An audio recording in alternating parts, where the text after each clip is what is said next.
perguntar... Primeiro um abraço, aí ó. Isso tá faltando muito, só papo reto, pronto. Certo. Muito obrigada por me receber, é uma honra conversar com você de novo. Primeiro eu queria te perguntar, pet, eu sou um pássaro? Pet, eu sou um passarinho. Pra quem não sabe, vou ter que botar um insert no vídeo. Com certeza. Pra quem não sabe, é uma pergunta impossível. Tipo, pede se eu sou um passarinho. Não, eu não tô entendendo. É impossível. É impossível você, eu não você continuar a falar. Tipo, você só trava uma cabeça, entendeu? Pede se eu sou um passarinho, trava a sua cabeça. Então eu amo essa frase e eu falei ela quando eu era criança sem querer. Eu queria falar, pergunta se eu sou um passarinho, e eu falei, pede. E aí minha família não entendeu isso. E eu achei isso muito engraçado depois que eu descobri que era pergunta se eu sou. Porque eles ficaram tentando muito. Muito bom. Eu separei algumas perguntas para fazer para você.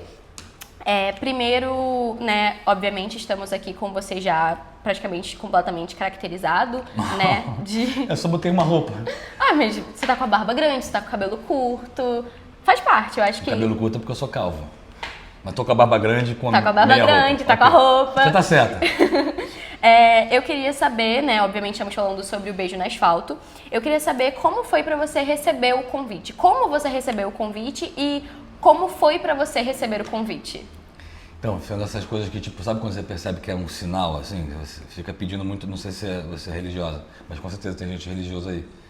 Que você percebe assim, isso é um sinalzinho. Eu vim aqui no teatro para assistir o Cabaré, que aqui no Glaucio Gil tá rolando um projeto que chama Cabaré, que são vários espetáculos que acontecem nesse cabaré.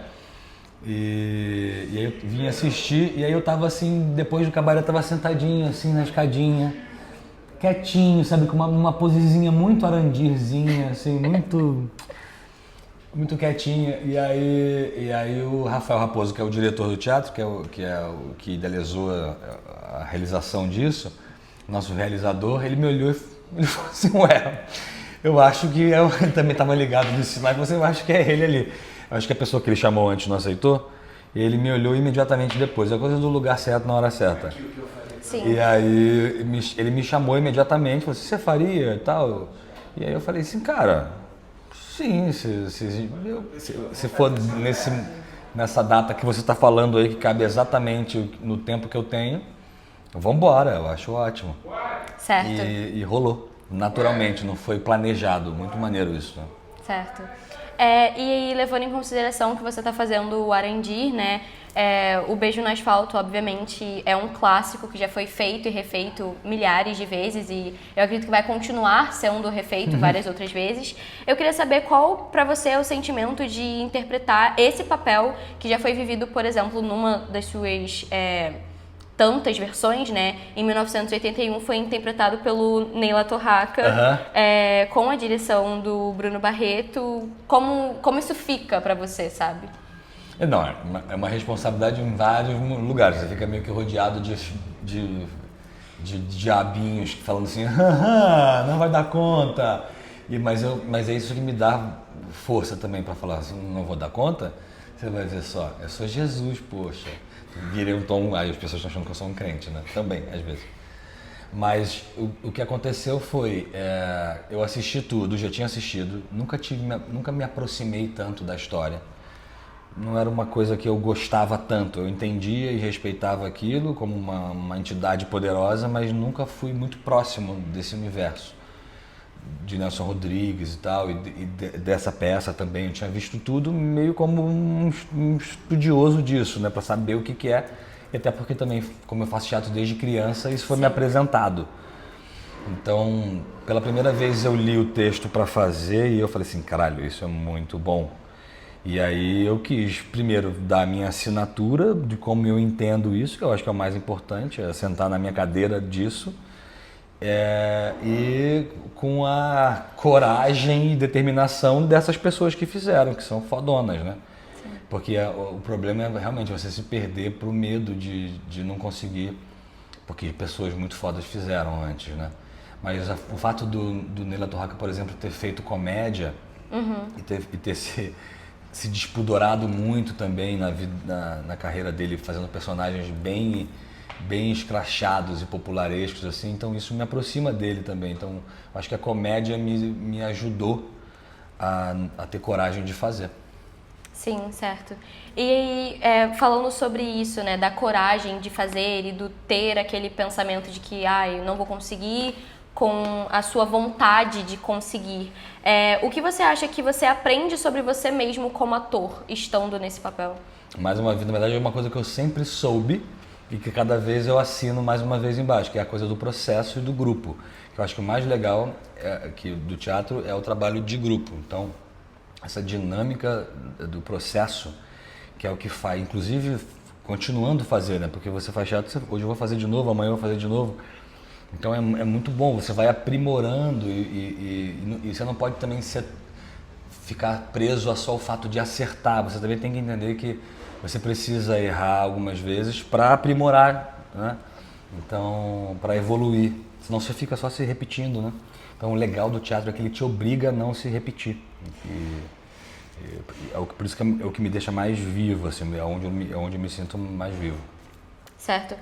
Uma vez numa entrevista eu escutei você falando que a partir do erro é que surge uma coisa nova. E quando você começa a entender que você sabe o que você está fazendo, é quando você começa a ficar meio desesperado. Eu queria saber, nesse palco em que você está agora, né? Já teve algum erro que te ensinou algo novo? Sim, todo dia. Por exemplo, ontem mesmo a gente estava fazendo uma cena, que foi a cena final até.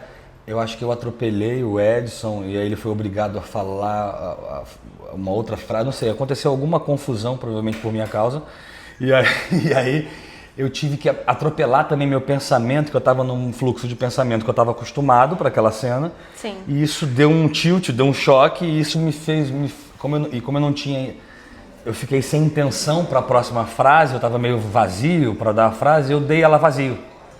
E eu falei, opa, ficou interessante desse jeito.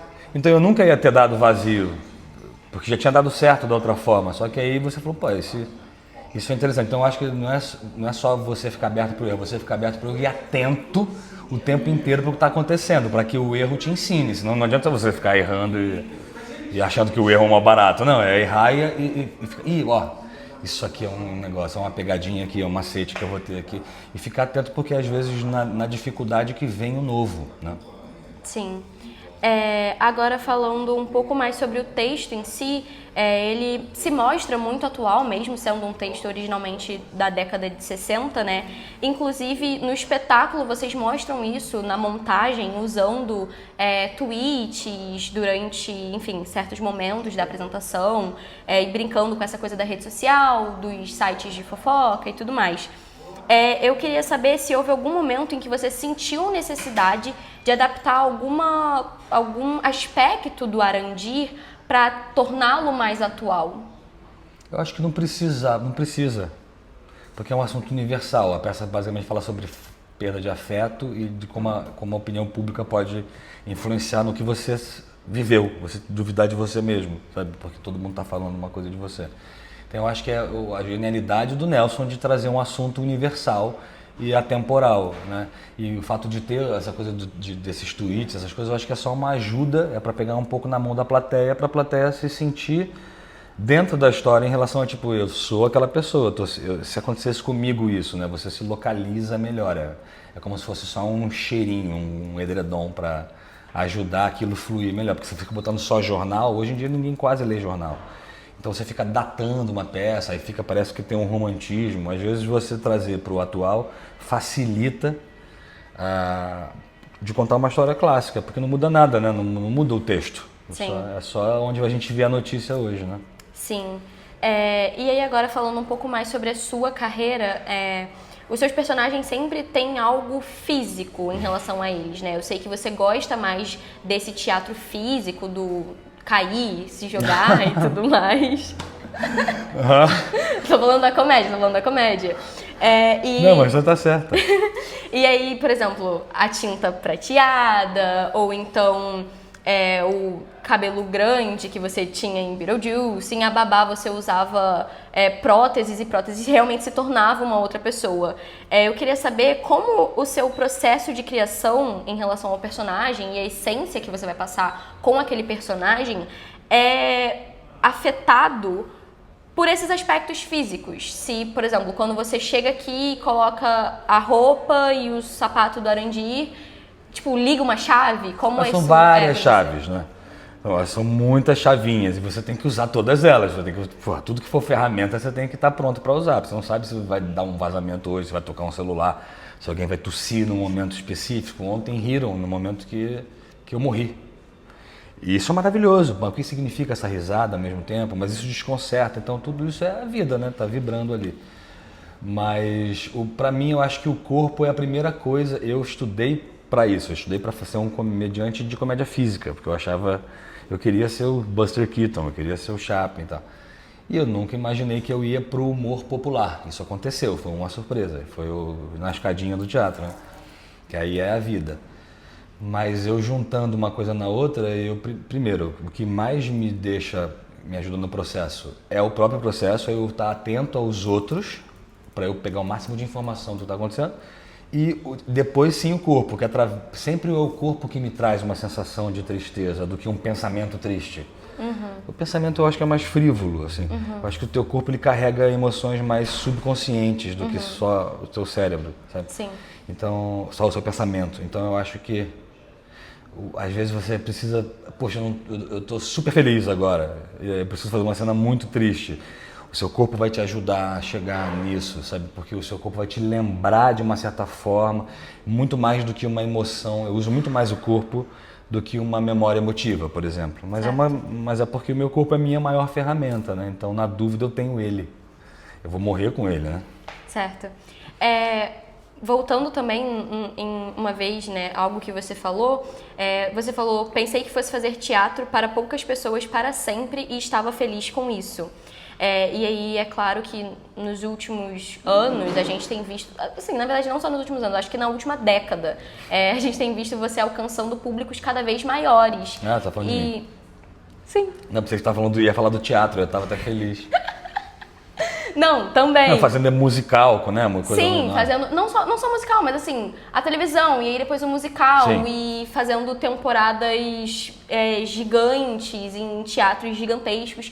E agora você volta com esse texto que é tão clássico e tão aclamado e que tem sido muito procurado num espaço menor, num espaço que é meu coleginho, minha vida, de onde eu saí. Sim, que te dá uma maior intimidade com o público, né? O palco, inclusive, aqui em específico, a montagem que vocês estão fazendo, eu sinto que ela traz justamente isso, essa proximidade, porque você está praticamente completamente cercado. Você mencionou a tosse, a risada das pessoas, da plateia, né? Eu queria entender o que isso traz do passado para você.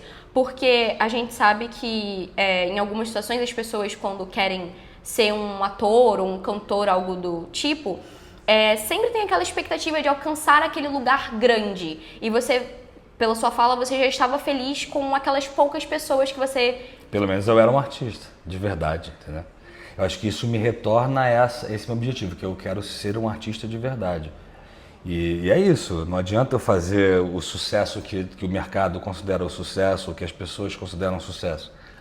Eu preciso fazer o beabá direitinho, entendeu? Não me perder dentro quase desse comunicador que acabou acontecendo. Sim. Então eu preciso voltar, e eu acho que isso é um retorno, mas na verdade isso é a prova de que eu sou abençoado.